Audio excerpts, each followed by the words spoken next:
سلطان محمود غزنوی کے پاس ایک شخص ایک چکور لایا جس کا 1 پاؤں نہیں تھا۔ جب سلطان نے اس سے چکور کی قیمت پوچھی تو اس شخص نے اس کی قیمت بہت مہنگی بتائی۔ سلطان نے حیران ہو کر اس سے پوچھا کہ اس کا 1 پاؤں بھی نہیں ہے، پھر بھی اس کی قیمت اتنی زیادہ کیوں بتا رہے ہو؟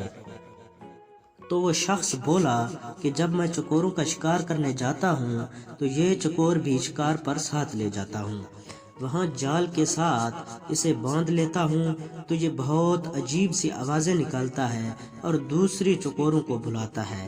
اس کی آوازیں سن کر بہت سے چکور آ جاتے ہیں اور میں انہیں پکڑ لیتا ہوں۔ سلطان محمود غزنوی نے اس چکور کی قیمت اس شخص کو دے کر چکور کو ذبح کر دیا۔